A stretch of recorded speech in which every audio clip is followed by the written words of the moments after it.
This is Joe Gallo with Dark Pressure Solutions. We're going to go over the sealing properties or how to seal your Excalibur Shield correctly. And this, if you follow this procedure, you will have no leaks. So we'll go over here to the Excalibur Shield. We're going to seal these threads at 2-inch, and then over here on the fine threads on your base assembly.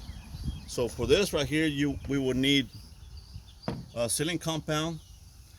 Sealing compound, you have to get something that's ready for stainless steel, and also the teflon, you want to get something that's for stainless steel as well.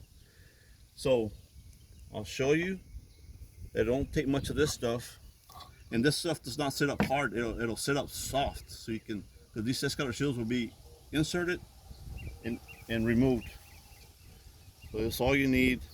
Is how you would apply your dope on your threads.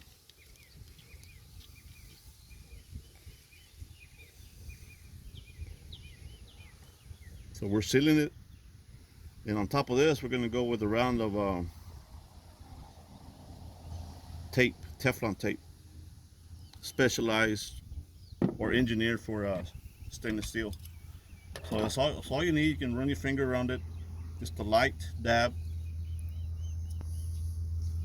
That's all you need as far as dope. Clean this off.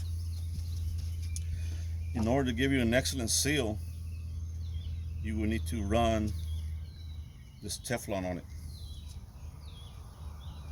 This goes a long way once you have these two combinations. You want to stretch it. You want to stretch it. One pass. You want about 2-3 passes.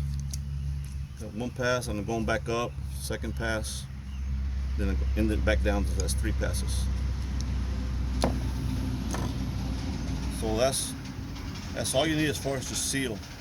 Of course, we started with no debris or nothing. It was clean threads. We're sure of that, and that's how you would need to give you a good proper seal. Now you're ready to screw this into your isolation device. That's the upper portion of the Excalibur Shield. As far as the lower portion, these fine threads, all you would need is to use this dope ready for stainless steel. You don't need much of this. You just need to go to lubricate. It's basically just for lubrication. It's not really going to seal much because the O-ring is going to do most of your sealing.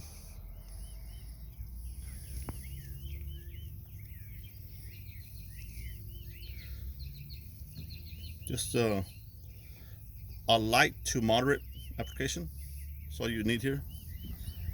Run your finger over it. Now you're ready to insert this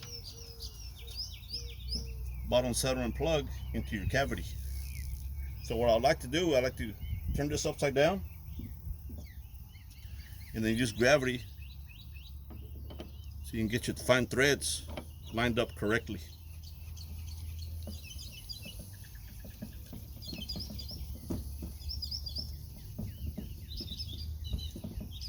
So you feel it there. I need to take a wrench and give it another nudge. You need a real snug fit, not an extra tight fit, because that O-ring that we just showed you is doing all the work as far as holding back your pressures. So this is ready. Once you get this installed, this is your screen retainer. Put it back in there with your coupon.